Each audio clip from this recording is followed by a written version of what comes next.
Bienvenue dans votre récap de la semaine, l'émission où on vous raconte le monde tel qu'il est, c'est-à-dire complètement à l'envers. Installez-vous confortablement. Cette semaine, la réalité a encore battu la satire. Voici le flash de la semaine du 13 au 19 avril 2026. Bonne chance à tous. En France, le prix des carburants font un repli timide après la flambée. Après avoir culminé mi-mars, les prix à la pompe amorcent une légère décrue en milieu de semaine. Le SP95E10 repasse tout juste sous 2 € le litre, tandis que le gazole reste autour de 2,31 € le litre en métropole. Depuis le cessez-le-feu entre les États-Unis et l'Iran début avril, l'essence a baissé d'environ 2 centimes et le gazole de 3 centimes, très loin d'effacer le choc du premier trimestre. L'inflation en mars 2026, l'énergie tire la hausse. L'INSEE confirme que les prix à la consommation ont progressé de 1,7% sur un an en mars, après 0,9% en février, porté par un bond des prix de l'énergie d'environ 7,3% sur un an et une hausse de 0,9% sur le seul mois. L'alimentation, le tabac et les services dégradent eux aussi légèrement le résultat, tandis que les biens manufacturés freinent un peu. Les recettes fiscales du carburant, plus de 270 millions d'euros, mais solde négatif. Le gouvernement a encaissé environ 270 millions d'euros de recettes supplémentaires en mars grâce à la hausse des prix.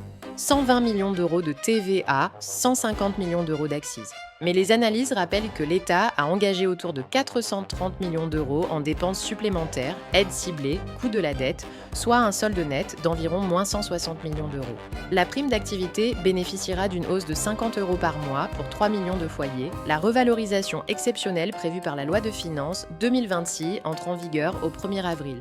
Environ 3 millions de foyers modestes touchent en moyenne 50 € de plus par mois sur 4,7 millions de bénéficiaires au total. Concrètement, la hausse se verra dans le versement de début mai sans démarche à effectuer pour les ménages déjà éligibles.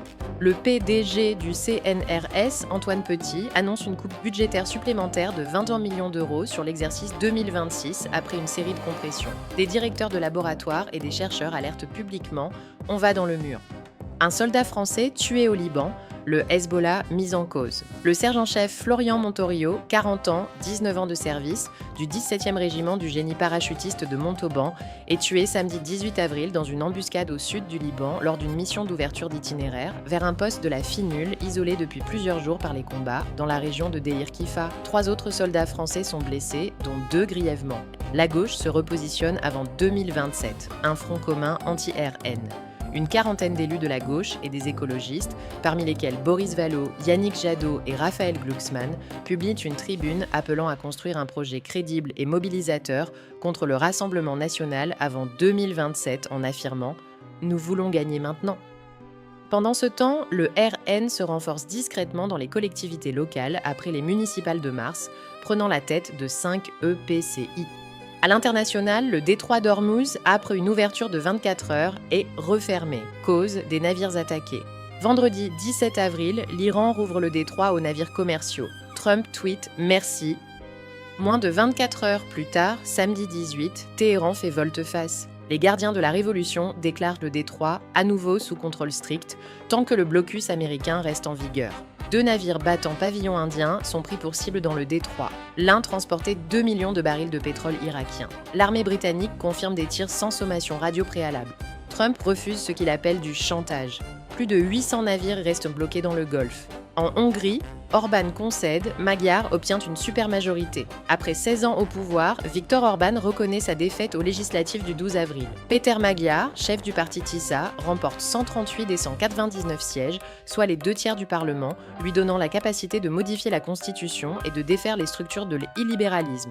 Justice, médias, entreprises publiques. Au Moyen-Orient, des frappes au Liban et à Gaza.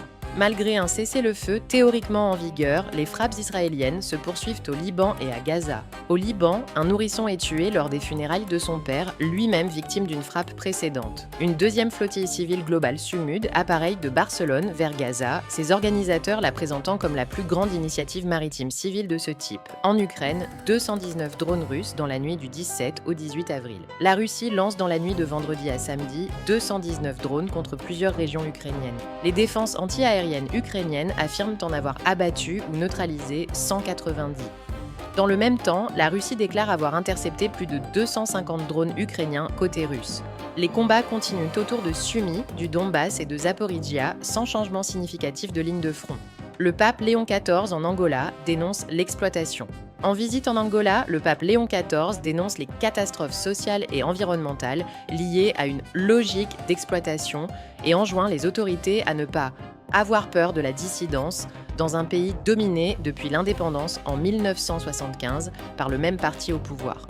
Sur les marchés, c'est la stagflation américaine et montagne russe géopolitique. L'indice des prix à la consommation de mars aux États-Unis enregistre sa plus forte hausse mensuelle en près de 4 ans, ravivant les craintes de stagflation. Après un rallye impressionnant début avril, Nasdaq plus 4,7% sur une semaine, 7 séances de hausse consécutives pour le S&P 500, les indices reculent en fin de semaine, les investisseurs réduisant les anticipations de baisse de taux de la Fed, du supercycle au choc Hormuz en 48 heures. Le pétrole brut culmine autour de 117 $ par baril au pic de la crise, redescend vers 91 $ lors de la fenêtre de trêve du 17 avril, puis rebondit violemment au-delà de 100 $ dès le retour de la fermeture du détroit le 18 avril. Des modèles de Goldman Sachs anticipent dans des achats forcés de plusieurs dizaines de milliards de dollars si les cours remontent encore. Pour Goldman Sachs, les bénéfices Q1 en hausse de 19%. Goldman Sachs publie un bénéfice trimestriel en hausse d'environ 19% à plus de 5,6 milliards de dollars, porté par ses activités de banque d'investissement et de marché. Les valeurs financières dans leur ensemble restent plus hésitantes que la tech, la hausse des coûts de financement et le risque de crédit pesant sur les perspectives du secteur. Côté crypto, le Bitcoin passe de 75 000 $ à 67 000 $ en 48 heures.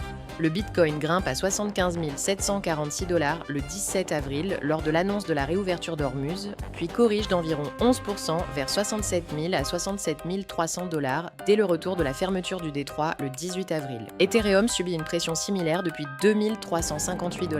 Les flux vers les ETF Bitcoin au comptant restent positifs, plus de 22 millions de dollars d'entrées nettes sur la semaine. Et la baisse reste proportionnellement moins violente que sur les marchés actions et pétroliers. Voilà pour ce flash de l'actu bancaire.